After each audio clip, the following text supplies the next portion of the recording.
Hello and welcome to the World History Summer 2017 curriculum updates and curriculum videos.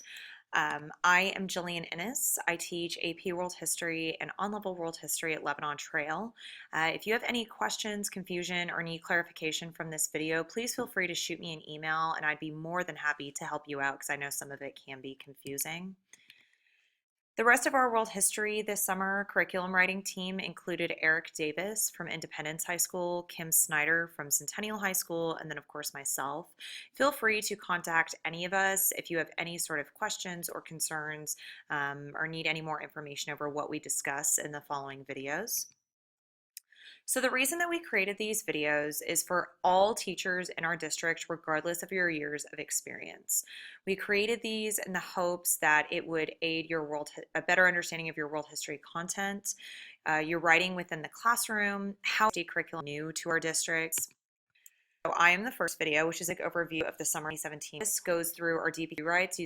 The third created a lesson that the ARBS units is a more detailed and sixth video more so breaks down based on our false lesson how to start it.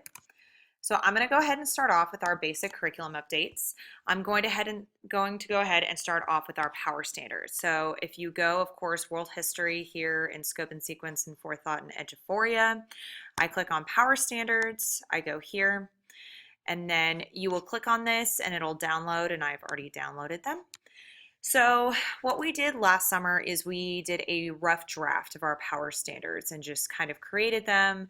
We gave them to the teachers in the district to see kind of how they use them. Meredith sent out a survey to all world history teams in the district to ask how they use them. So our team this summer took the feedback from each campus to try and finalize the power standards, which we did. So we have officially finalized the power standards. They are done, they are set in stone, and they do need to be used. So keep in mind, guys, that the power standards are not just, you are only teaching these standards and you don't have to teach anything else, or you're not allowed to teach anything else and you have to teach these. It's more of a safety net to provide support for students and to help us make sure that we are all focusing on certain standards. You'll notice that most of them are overviews, not a whole lot is left out. We tried our best to pick standards that encompassed every unit as best we could in our curriculum, and they're pretty much the exact same standards from last year. I believe one got deleted, but the rest of them are all the exact same. So if you saw the power standards from last year, they're about the same. Nothing real new there. So our second curriculum update is our blue books. So to find those, you'd go to the actual unit. So I'll click on unit 1.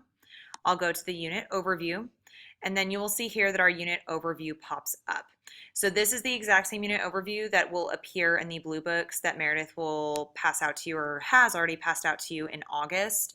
What we did here is we color coded the blue books. So our focus this summer was to look at vertical alignment between world history and 9th grade world geography and 11th grade US history. So what we've done is in green, we went through and highlighted the power standards, just so you can see where those are and where within that unit you would actually see the power standards. So you can see here for unit 1, 1A is a power standard. And then you can look over here in red will be the breakdown and explanation of those standards of those TEKs. In blue, what you're seeing here are any TEKs and power standards from world geography or US history that align with our specific standard.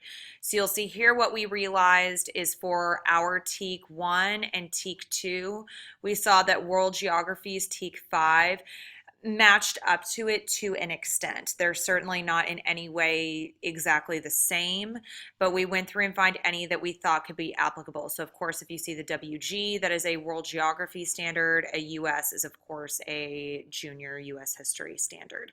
So those are our blue books. The next thing that I don't have anything to show you, but just to talk about, is our CBA updates. We did create and update the fall and spring CBAs, so you will be getting those. Something to keep in mind is we rewrote the CBAs to really focus on our power standards. So just make sure that you are focusing on those, you are looking at those, because we did try our best to align the CBAs to the power standards. So the next thing that we worked on was differentiated writing prompts per unit to try and create more writing across our curriculum. So where you will find that here in Eduphoria is if you click on writing across the curriculum and you go to AEC definitions. And then if you click on this link here and it says differentiated writing prompts per unit, what we were tasked with is the idea of creating differentiated prompts for each kind of topic that we cover in each unit. I know that it's difficult sometimes for teachers to think, okay, how with the Neolithic Revolution would I approach some sort of writing prompt? So what we've done is we went through using Bloom's and other different prompts is we've created a low, a medium, and a high example short answer question. You are not required to use these. It's not required that you're submitting some sort of writing. In fact, it does not even have to be writing. It could be discussion based if you'd like. And then off to the very right, we have which power standard would align with that as well. So again, this is just something that maybe, you know, if you have a slideshow or a PowerPoint over these topics and maybe where it fits best, you can throw in one of these questions just to create some sort of discussion in class, or you're welcome to use it as maybe an exit ticket at the end of the lesson as a formative assessment to see how well students grasped the content. You are welcome to do that. It is just a resource and tool for you to use to maybe add in more differentiated questioning within your classroom. And you could certainly assign maybe the ESL or lower level students the lower level questions, maybe your students, and we all have those that, you know, are definitely our high level students that need a little bit more of a challenge in on-level world history, these higher level questions, just to meet each student's need. So going back, our very last, very basic update is something that I think is pretty cool, and that is integrating Quizlets here on Eduphoria. I know that each one of us kind of has our own Quizlets per our campus. So what we did is we went through and created a district Quizlet that we thought that everybody could use. So where you'd find these is, again, if you click on any of the units, so maybe I'll go to a different one. I'll click on Unit 8. So what happens is you go to Unit Overview, just like last time. You'll see if you scroll down that it's where it says Academic Vocabulary and it says Quizlet here in blue.